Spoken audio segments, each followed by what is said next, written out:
Hello, this is Jonathan, and in the following tutorial we're going to take a look at using Creative Commons images for our projects. Now, Creative Commons is a little bit more than just images. It's actually audio, video, images, and text. But the idea is to share creative elements for other people on the internet, basically. Make it creative, free, and open. There are different licenses, including attribution, share alike, non-commercial, no derivatives, and it's really these four elements that are combined in different ways. The first one, attribution, says go ahead and use it, but please credit the original person who created it.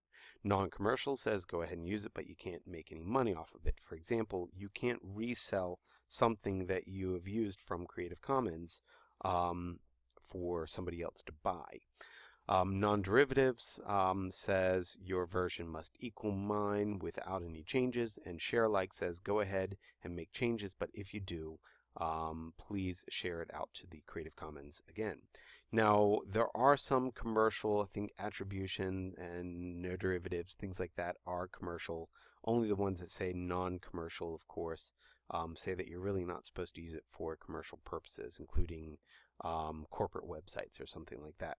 However, of course, since we are students, we can use them however we like. Now, when you go to search for them, you can go to search.creativecommons.org and you can see some of the different websites that already have image searches or media searches, music searches that use Creative Commons. And if you put in a search for it and then choose which engine you want, what it's doing here in Google, at least, is it's going to the images and then search tools and then adding this labeled for reuse. I'm going to do that just by going to a regular search here. So I'm going to do search for kittens in Google, then click on images, then click on search tools, and under usage rights, we can go to one of these different ones.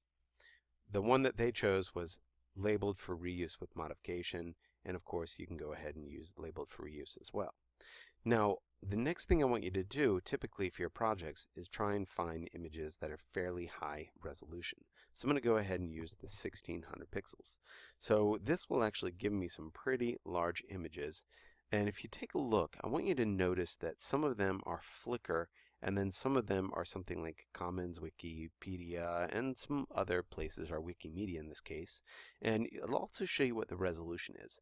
Be aware that we're going to be reducing the resolution for our projects to a certain resolution, and you want larger than that, but not necessarily smaller. 5600 pixels is a very large image. This one at 3100 is a little bit smaller, but it's still much larger than we need for our projects. I'm going to go ahead and use this one and open that one in a new tab. The reason why is because I'm going to go to one of these Flickr ones as well to use, so I can bring that up. So once you get into the image, you want to click on View Image, and you'll see that it will give you the full size here. And if you click a couple times, you might be able to get to see the whole image in one take, but that's a pretty high resolution image. It's great quality, which would allow me to do a lot of different things with it. I'm going to go ahead and download this image by right-clicking and doing Save Image As.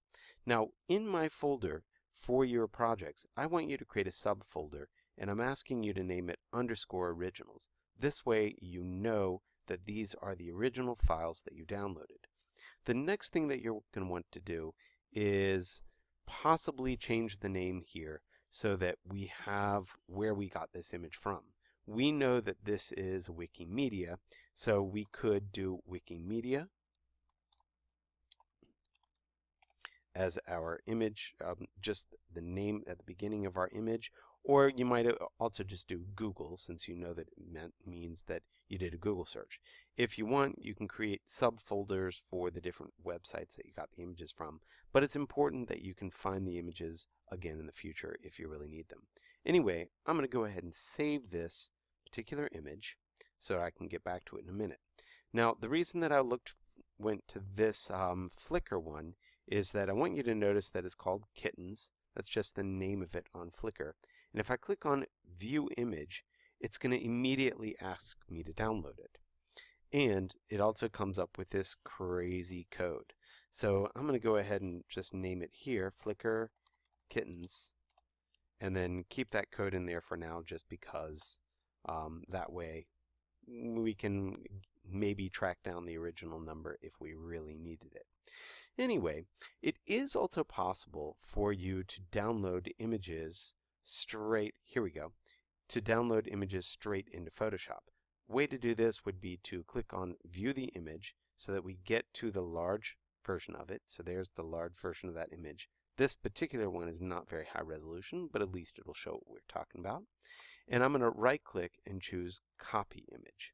Now in Photoshop I can create a new document, and by the way, you don't really want to use these here. You want to go ahead and use the new up here typically, and the reason why is because this one will come up with the pixel dimensions. If we did new default Photoshop, then it's actually using a preset instead of detecting the resolution of the image that we currently have in our clipboard. So anyway, I'm going to click on New. It comes up with the pixel dimensions of the image that I have currently in my clipboard. Now I can go to Edit, Paste, and now what we're ready to do is over here on the right hand side do Flatten Image. I tend to do that, Flatten Image, so that I know that I'm not going to deal with all the other stuff, and then I can go ahead and save this as a JPEG if I need. If I didn't flatten the image, then you might go ahead and delete the background and then go ahead and save this as a Photoshop document for what you're doing.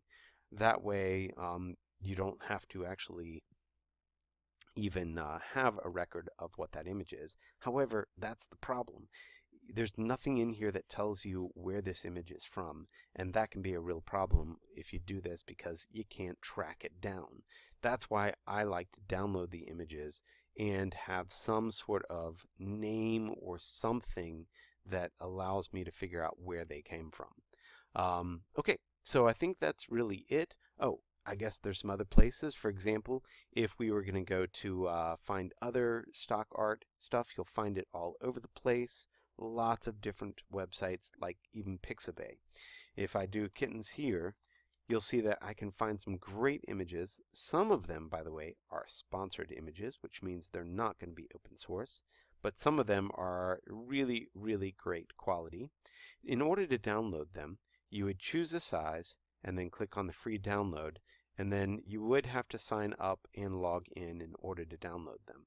But what's great is that these are non-commercial attribution, free for commercial use, in fact, no attribution required.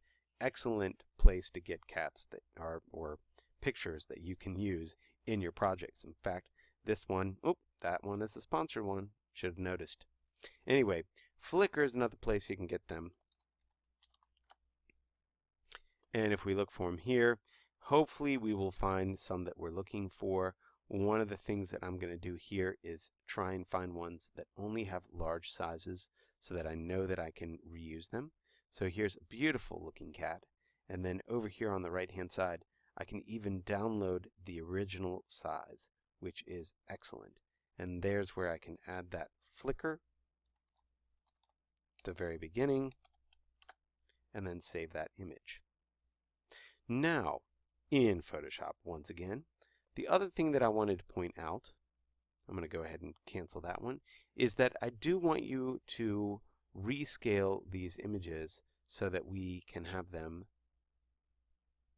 at a consistent size. So in the originals, I'm going to go ahead and open up one of them. Go to my image size and take whatever is the smallest number and change it to 1500 pixels. And make sure that you're on pixels, not inches or something like that. The resolution doesn't really matter, but we could change this to 300 if we wanted, and then make sure that we have that 1500. Doesn't exactly matter what our resolution is because we're not dealing with print here, but what we're looking for is the pixel dimensions of the lowest number being 1500. That way it'll work for our future assignments. Then you can go ahead and save that. And then go ahead and import the other images. For example, I know I want both of these to have that applied. So I'm going to drag both of them in at the same time. go to Image, Size, change it to 1500, hit OK, and then save that document, File Save, and do Image Size, 1500 on the lowest number, 300 still the resolution, great, and then save that document. And I notice that this has got no compression applied. You can go ahead and do a little, 11 or 10 would be appropriate, but I wouldn't go much lower than that because we want them to still stay pretty high resolution. Anyway, I hope that's helpful and gives you an idea of what I want you to start off with your image searches for the assignments, but do be aware that you're also looking for images that fit the individual type of tutorial that you're using.